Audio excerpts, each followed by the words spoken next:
जग पर है संग तुम्हारे अन्नदाता। लहू किसानों का बन के पसीना सींचता है धरती का सीना। मेहनत का तेरी हक दिलवाने, नई तकनीक नई खोज बताने। पशुधन को गुणवान बनाना, पौध सुरक्षा को सिखलाना, खेती के सब गुर समझाने, भारत का सरताज बनाने। आठों पहर है संग तुम्हारे अन्नदाता अन्नदाता। नमस्कार, मैं चित्रा आप सभी दर्शकों का अन्नदाता कार्यक्रम में स्वागत करती हूँ। हर रोज की तरह कार्यक्रम में लेकर आई हूँ खेतीबाड़ी से जुड़ी हुई बहुत सारी लाभकारी जानकारियां। तो चलिए सबसे पहले देखते हैं कि क्या है विशेष आज के कार्यक्रम में। हरी पत्ती हेतु धनिया की उन्नत किस्में और वैज्ञानिक तकनीक से बुआई। डेयरी व्यवसाय को अपनाकर अच्छी आय ले रहे एक किसान की सफलता की कहानी।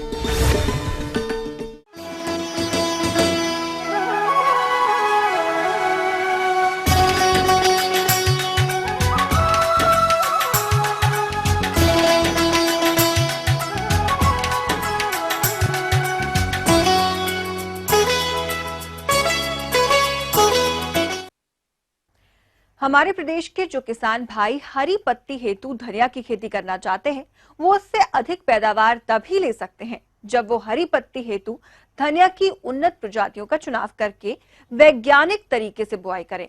तो हरी पत्ती के लिए धनिया की उपयुक्त प्रजातियां कौन कौन सी हैं तथा इसकी बुआई की वैज्ञानिक तकनीक क्या है, इस बारे में जानकारी दे रहे हैं RAU पूसा मधुबनी के वैज्ञानिक डॉक्टर हरि प्रसाद मिश्रा। किसान भाई, जैसा कि आप जानते हैं, धनिया की खेती मुख्य रूप से पत्ती के लिए या बीज के लिए की जाती है। ये मौसम आपका है, इसमें आप पत्ती वाली किस्मों की खेती कर सकते हैं जो मुख्य रूप से पत्ती के लिए ही तैयार की जाती हैं। किसान भाइयों, जैसा कि आप जानते हैं कि धनिया की हरी पत्ती की मांग बाजार में वर्ष भर होती है और इसकी खेती किसान वर्ष भर कर सकते हैं। तो जो किसान इस समय धनिया की हरी पत्ती के लिए बुआई करने जा रहे हैं, तो उन्हें किन किन बातों को ध्यान में रखना होगा, इसके लिए मिलते हैं। तो आप इसका चुनाव कर लें और इसको जब आप खेत तैयार करेंगे, एक चीज़ ध्यान देना है कि आपका जो खेत होगा ऊंचा होगा, क्योंकि बरसात का समय है। अगर अभी लगाते हैं तो निश्चित रूप से छायादार जगह में न लगाएं और ऐसी भी जगह नहीं लगाएं जहां पर बहुत तेज धूप का असर हो। जल जमाव की बिल्कुल संभावना नहीं हो, पानी आपका वर्षा का आया और तुरंत निकल जाए। भूमि के चुनाव के बारे में बात करें तो पत्ती वाली धनिया की खेती सभी प्रकार की मिट्टी में कर सकते हैं, किंतु दोमट मिट्टी इसके लिए सर्वोत्तम होती है। किसान पत्ती के लिए धनिया की कौन सी अधिक पैदावार देने वाली किस्मों का चुनाव करें, तो इसके लिए जानते हैं।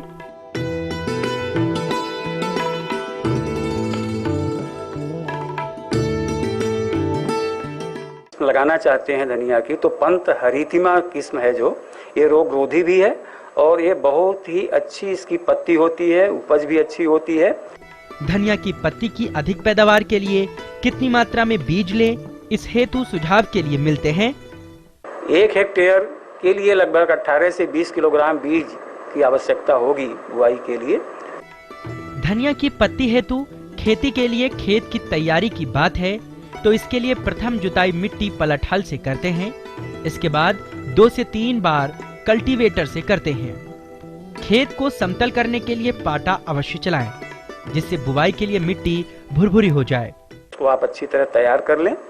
कंकड़ पत्थर वगैरह अगर कुछ भी है तो निकाल दें, घास पात नहीं रहना चाहिए और समतल कर लें।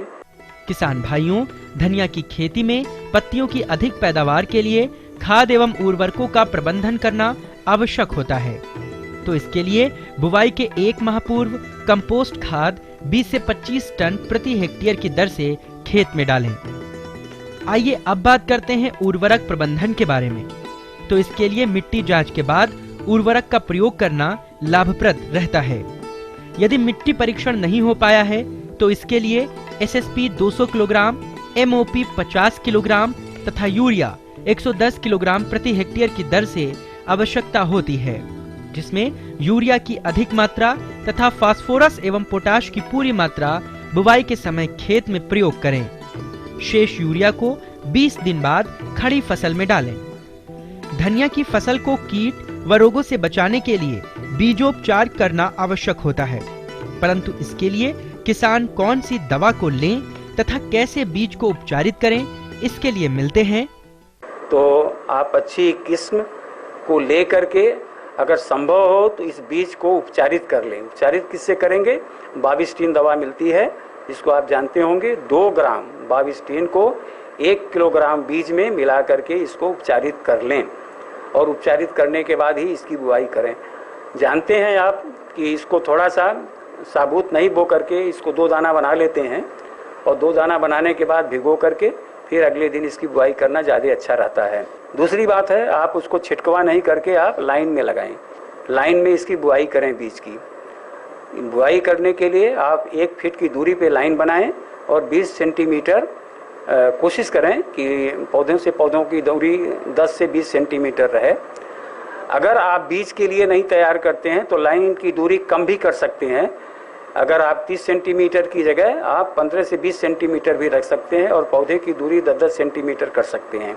फिर लाइन बना करके उसमें बीज की बुआई करें। बहुत गहरा नहीं होना चाहिए, जिससे बीज जर्मिनेशन में कोई दिक्कत नहीं हो। अगर केवल पत्ती के लिए करते हैं तो अभी भी बुआई इसकी आप कर सकते हैं। जहाँ तक फसल प्रबंधन की बात आपको, क्योंकि अगर सिंचाई नहीं होगी तो निश्चित रूप से पौधे सूख जाएंगे। किसान भाइयों, आज के समय में कोई भी फसल कीट व रोगों के प्रकोप से अछूती नहीं है, अतः धनिया की फसल को कीट व रोगों के प्रकोप से कैसे बचाएं, इसके लिए क्या सुझाव हैं, आइए जानते हैं। खड़ी फसल में कभी कभी बीमारी लगती है तो उसके बचाव के लिए इंडोफिल दवा 2.5 ग्राम और बाविस्टीन 1 ग्राम पर लीटर पानी में मिला करके 10 से 15 दिन के अंतराल पर इसका छिड़काव करते रहें, तो जो बीमारी कोई लगने की संभावना होगी वो नहीं लगेगी। तो आप कीड़ों की से बचाव के लिए मालाथियान का आप छिड़काव करें। 1.5 से लेकर के 2 ml पर लीटर पानी में घोल करके इसका छिड़काव आप करें अगर कीड़ा के लगने की संभावना हो रही है तो। अगर ऐसा आप करेंगे तो निश्चित रूप से अच्छी पत्ती मिलेगी और बाजार में अच्छा भाव मिलेगा उसका। ये थी कुछ उपयोगी जानकारियां। अब लेते हैं एक छोटा सा ब्रेक, जल्द लौटेंगे और कार्यक्रम में आगे है महत्वपूर्ण जानकारियां, तो बने रहिए हमारे साथ।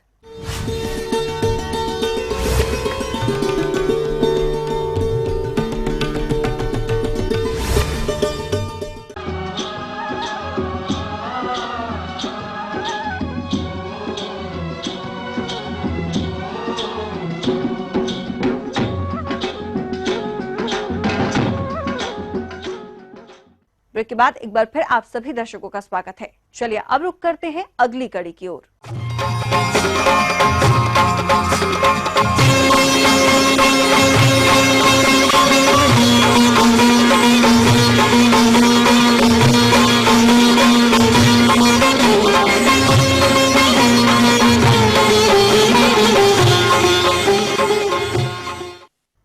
पशुपालन हमारे देश में ग्रामीणों के लिए सिर्फ शौक ही नहीं बल्कि आमदनी का भी जरिया रहा है, लेकिन सही जानकारी के अभाव में अक्सर लोग पशुपालन का पूरा फायदा नहीं उठा पाते। इस काम से संबंधित थोड़ा सा ज्ञान और सही दिशा में की गई योजना आपको बेहतरीन मुनाफा कमाने का रास्ता आसानी से दिखा सकती है। ऐसे ही एक किसान है हिमाचल प्रदेश के ग्राम कुरहन, जिला चंबा के चमन सिंह, जिन्होंने पशुपालन के बारे में पूरी जानकारी के बाद अपना खुद का डेयरी फार्म खोला और अब वो इस व्यवसाय से अच्छा लाभ भी कमा रहे हैं। तो आइए जानते हैं उनके अनुभवों को खुद उन्हीं से। हिमाचल प्रदेश के सभी किसान भाइयों को नमस्कार। मैं जिला चंबा के अति दुर्गम क्षेत्र ब्रह्मौर कंस्टिट्यूंसी से संबंधित रखता हूँ। मैंने एक डेयरी फार्म खोली है, जिसके लिए मैंने कम से कम भी 5-6 साल तक विभिन्न डेयरियों में जाके, विभिन्न जगह पे जाके, विभिन्न लोगों से विचार विमर्श करके ये प्लान किया। और आज मेरे पास 12 गायें हैं। दिन का लगभग 1.5 क्विंटल जो है मैं दूध निकालता हूँ और चंबा में दूध सप्लाई करता हूँ। मैंने हाइब्रिड गायें रखी हैं, ये पंजाब के विभिन्न क्षेत्रों से लाई है, जैसे मकेरिया, मस्तकोट और पाकिस्तान के बॉर्डर से भी मैंने गाय लाई है। ये गायें कोई शाहीवाल कोई होस्टन की हैं और इन्हीं गायों से ये दूध होता है। मेरे पास आज अधिकांश जो गाय दूध देती है वो कम से कम 36 किलो है और कम से कम 10 किलो वाली है। 12 गायों से मैंने ये प्लांट शुरू किया है। अब मैं आपको गाय से संबंधित रखरखाव व डेयरी फार्म कैसे चलाई इसके बारे में कुछ जानकारी दूँ। ये गाय है जो मैंने पंजाब से लाई है और ये 2.5 साल की है। ये 30 किलो दूध देती है और इनके लिए खाने के लिए हमने ये बनाया हुआ है। साथ में ये ड्रेन्स बनाई हुई जहाँ से जिनके वेस्ट पदार्थ होते हैं सारे निकल के अपने टैंक में चले जाते हैं। आवास प्रबंधन के बारे में बताते हुए उन्होंने बताया कि पशु आवास में गोबर इकट्ठा न होने दें, पशु आवास के पास गंदगी का ढेर न लगाएं, फर्श की सफाई अच्छी तरह से करें, इसको पानी से धोएं। पानी की निकासी फॉर्म के एक कोने में बने गड्ढे में होनी चाहिए, जिससे समय समय पर खाली कराना चाहिए। फार्म पर कम गंदगी होने से चिचड़ियों, मक्खी तथा मच्छरों का प्रकोप होने से पशुओं में बीमारी कम होती है। इनके लिए हम 1 किलो के 400 ग्राम फीड देते हैं और इसके लिए लोकल फीड तैयार की है हमने। इसमें जौ, मक्की और कनक के कुछ डालडा बनाया हुआ है। साथ में सरसों की खली, कैल्शियम देते हैं और मिनरल मिक्सचर देते हैं। जो हरा चारा हमारे पास बड़ा कम उपलब्ध होता है, तो हरे चारे में मिलने वाली चीज़ें जो मिनरल मिक्सचर से मिलती है क्योंकि उसमें विटामिन होते हैं। तो ये सारी फीड जो है दूध पे होती है डिपेंड। जैसे अगर एक गाय 20 किलो दूध देती है तो कम से कम उसको 8 किलो जो है दिन की फीड होना जरूरी है। साथ में ये तूड़ी होती है। उन्होंने बताया कि चारे में आमतौर पर सबसे ज्यादा भूसे का इस्तेमाल किया जाता है। इसमें बहुत कम पौष्टिक तत्व होते हैं। पशु को सही पोषण मिले इसके लिए राइस ब्रैन, चोकर और चना दिया जाना जरूरी है। साथ ही हरे चारे को उनके आहार में जरूर शामिल करें। हरा चारा पशु चाव से खाते हैं। ये सूखे चारे की अपेक्षा जल्दी पचता है तथा इसके उपयोग से दूध का उत्पादन बढ़ता है। इसमें सूडान घास, बाजरा, ज्वार, मक्खरी, जई और बरसीम आदि शामिल हैं। इसलिए पशुपालकों को चाहिए कि वो हरे चारे में दलिया या दलहनी दोनों तरह के चारे शामिल करें। इसको ध्यान में रखते हुए उन्होंने दाना मिश्रण के साथ साथ अपने पशुओं को 4 से 5 किलो हरा चारा भी दिया। जब आप उसको चारा देते हैं उसके ठीक 1.5 घंटे बाद इसको पानी पिलाना जरूरी है। अगर सुबह 6:30 बजे हम लोग इसको चारा देते हैं तो 8 बजे इसको पानी पिलाते हैं। फिर उसके बाद हम 1 बजे चारा देते हैं तो 2:30 बजे पानी पिलाते हैं। शाम को 6:30 बजे चारा देते हैं तो 8 बजे फिर पानी पिलाते हैं। बाकी इसके लिए रेस्ट जो है ज़रूरी होता है। बार बार इनके जो है शेड में आना नहीं चाहिए। ये पर्याप्त रेस्ट करेगी तो ही ज़्यादा दूध देगी। जो इसके छोटे बच्चे होते हैं, जो बछड़ियाँ हैं, उनको शुरू से केयरिंग करनी चाहिए। दिन में कम से कम उनको 6 किलो दूध देना चाहिए और उनको बाकी दूसरे चारे कोई नहीं देना चाहिए 3 महीने तक। कम से कम 3 महीने के बाद उनके लिए फीड मिलती है, एक काफ फीड, वो चलानी चाहिए। 6 महीने तक जो है वो जारी रखनी चाहिए। उसके बाद जो अपना चारा दे सकते हैं, तभी जो है इनकी बछड़ियाँ हाइट लेंगी और ठीक ठाक आगे बढ़ेंगी। इनका बीमारी के टाइम पे विशेष ध्यान रखना पड़ता है। कई बार इनको एक लंगड़ा बुखार हो जाता है या टेम्परेचर हो जाता है तो इसको ट्रीटमेंट की जा सकती है। साथ में जो गाय बीमार हो उसको अलग रखना चाहिए और जो गाय सुई नई जो है बच्चा देने वाली है उसको भी अलग रखना चाहिए।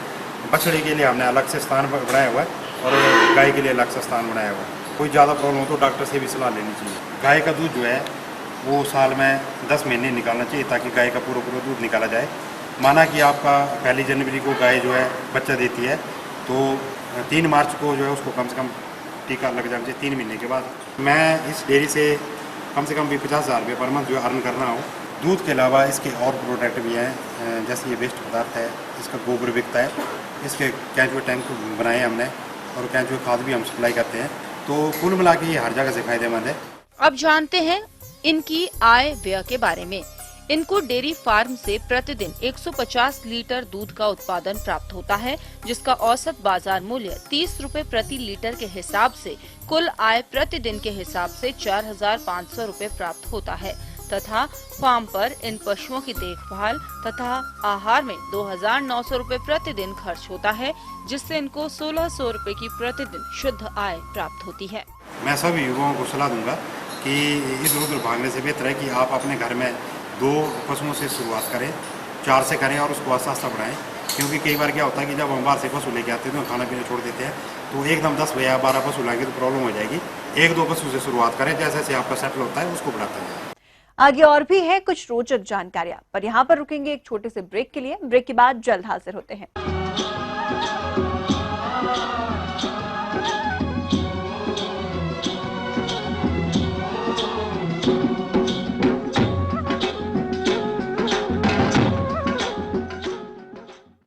ब्रेक के बाद एक बार फिर से आप सभी दर्शकों का अन्नदाता कार्यक्रम में स्वागत है। चलिए बढ़ते हैं अगली प्रस्तुति की ओर।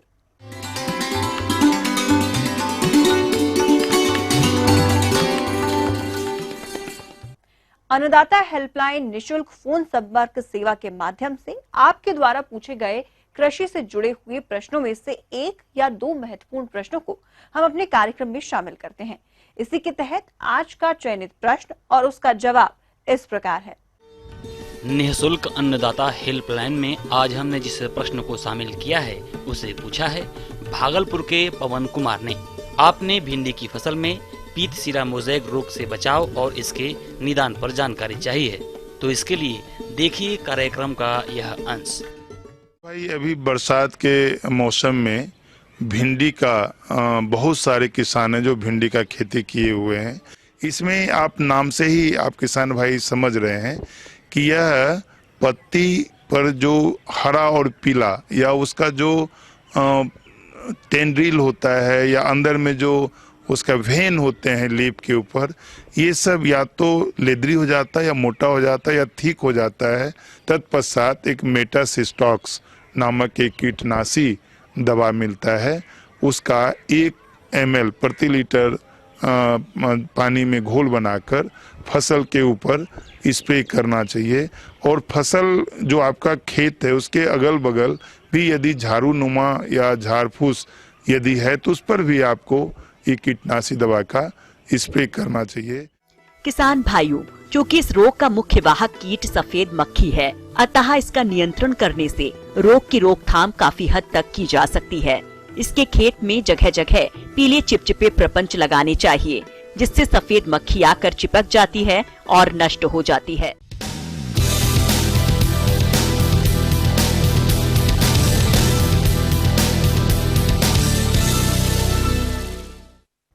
राज्य की विभिन्न मंडियों में कृषि उत्पादों के चढ़ते उतरते बाजार भाव की संक्षिप्त जानकारी इस तरह है।